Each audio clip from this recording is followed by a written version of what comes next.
لا تنسوا الإعجاب بالفيديو والاشتراك بالقناة وتفعيل الجرس.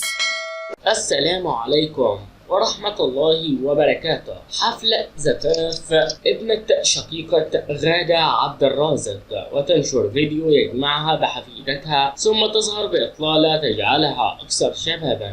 ظهرت غادة عبد الرازق في حفل زفاف ابنة شقيقتها، والأمر انتشر بفيديوهات على منصات التواصل التي ظهر إطلالة شبابية جميلة وراقية أظهرت مفاتن جسمها الجميلة غادة عبد الرازق، التي أثارت نظرات كثيرة من الجميع الآن بعد ظهورها المفاجئ الذي جعل الجميع يلتفت إلى جمالها. والسلام عليكم ورحمة الله تعالى وبركاته.